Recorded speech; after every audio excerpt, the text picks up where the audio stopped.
Kuttippuram Moodal Empire College of Science, MVR hospital Kozhikode, blood donors വനിതാ വിഭാഗം Angel തിരൂരും സംയുക്തമായി ചേർന്ന് 100ഓളം വിദ്യാർത്ഥികളെ പങ്കെടുപ്പിച്ചുകൊണ്ട് രക്തദാന ക്യാമ്പ് സംഘടിപ്പിച്ചു.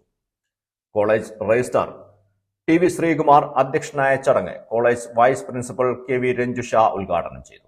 രക്തം ദാനം ചെയ്യുന്നത് ഹൃദയരോഗം മെച്ചപ്പെടുത്തുമെന്നും രക്തം ദാനം ചെയ്യുന്നത് രക്തത്തിന്റെ വിസ്കോസിറ്റി കുറയ്ക്കുമെന്നും ഇത് ഹൃദയാഘാതത്തിന്റെ സാധ്യത കുറയ്ക്കുകയും ഉയർന്ന വിസ്കോസിറ്റി രക്തക്കുഴലുകൾക്ക് കേടുപാടുകൾ വരുത്തുന്നതുമായി ബന്ധപ്പെട്ടിരിക്കുന്നുവെന്നും KV രഞ്ജുഷ ഉദ്ഘാടന പ്രസംഗത്തിൽ പറഞ്ഞു. നമ്മുടെ എംപയർ കോളേജ് ഒരുപാട് തവണ ഇതുപോലെയുള്ള ക്യാമ്പുകളും പരിപാടികളും നമ്മൾ സംഘടിപ്പിക്കുന്നതാണ്.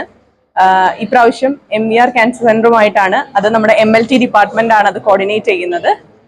സോ ഇതിന് മുന്നിട്ട് ഇറങ്ങിയിട്ടുള്ള MLT ഡിപ്പാർട്ട്മെന്റും അതുപോലെ തന്നെ ഇതിന് സന്നദ്ധരായ 100ഓളം കുട്ടികൾ, അതും നമ്മുടെ കുട്ടികൾ എന്ന് പറയുമ്പോൾ വളരെ സന്തോഷമുണ്ട്.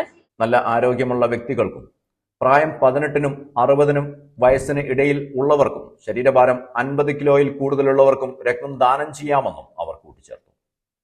ചടങ്ങിൽ വിശ Unni, Valanchery pain and palliative സെക്രട്ടറിയും തിരൂർ താലൂക്ക് ബ്ലഡ് ഡൊണേഴ്സ് സെക്രട്ടറിയുമായ VP Sali, MLE department HOD Jiji Shadiya, Jithu എന്നിവർ സംസാരിച്ചു.